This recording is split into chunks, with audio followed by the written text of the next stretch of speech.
Assalamu alaikum. This is Shafinaaz Hassim, your host of BookBytes. We've had a short hiatus as I take a road trip through the beautiful land of Turkey this past 2 weeks. And how can I not update BookBytes, my fabulous BookBytes audience, especially when a country like Turkey is well known not just historically but for its contemporary literature as well. Many of you would have read of and heard of Nobel Prize winning author Orhan Pamuk, who is a Turkish novelist. I think his books have sold over 13 million copies. He's a recipient of the Nobel Prize for Literature. And their novels such as Snow, Istanbul, My Name is Red. My personal favorite is The Museum of Innocence, which Orhan Pamuk wrote while he curated the museum, and in it, his protagonist, takes a break, so to speak, and collects all his memories in this apartment in Istanbul, which Orhan Pamuk has turned into a museum. You can actually visit this apartment, this museum of innocence, and he's curated and kept all of these little mementos, even an entire frame of cigarette butts that were smoked at a certain time, or books. Little stubs of taking the tram or the public transport, jackets, shoes, coins. It's fascinating how we create memory this way. Everything is associated with something, whether it's the taste and the smell. Especially when you really love someone, you notice every little detail about them, and he's collected every little thing in this that his protagonist experiences in this museum.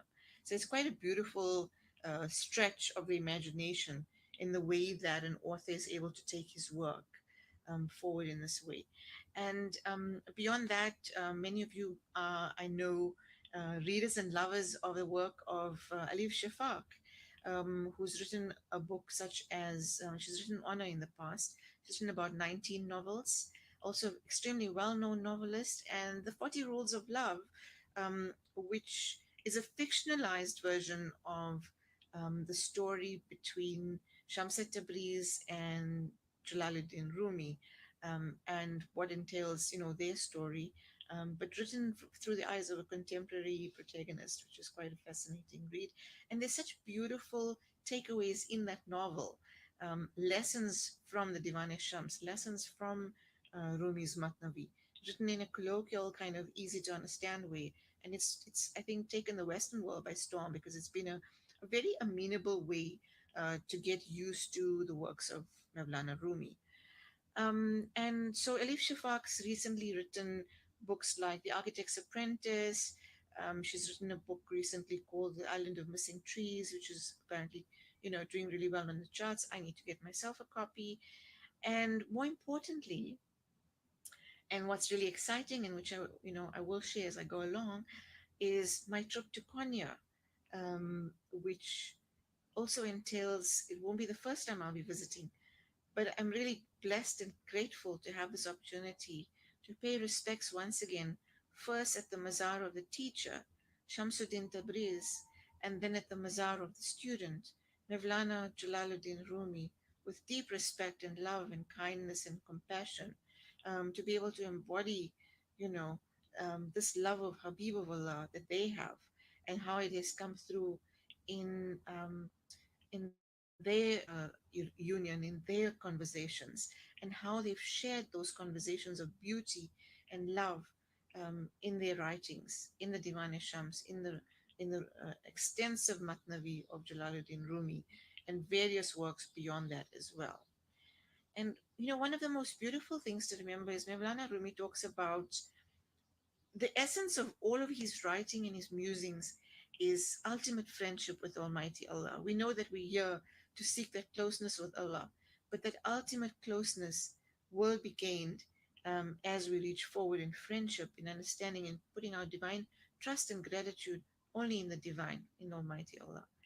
And he talks about it in one of his favorite, famous poems, the Song of the Reed, where he talks about the lament, the sound of the flute, the sound of the reed, as it's taken out of the reed bed. It turns into this melancholy, musing and deep, deep wailing, just to return to the source, to return to the reed bed. And I think as human beings, this is a metaphor for the human body.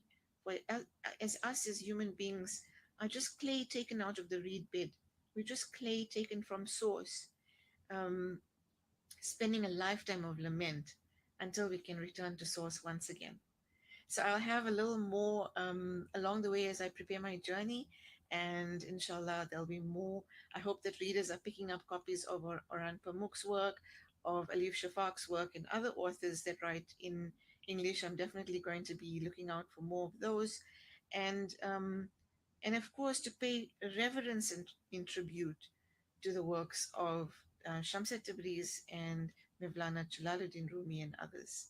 I'll continue with this review and share some of the actual covers of the books. And inshallah, we will um, recollect when I am back on a full episode of Book Bites.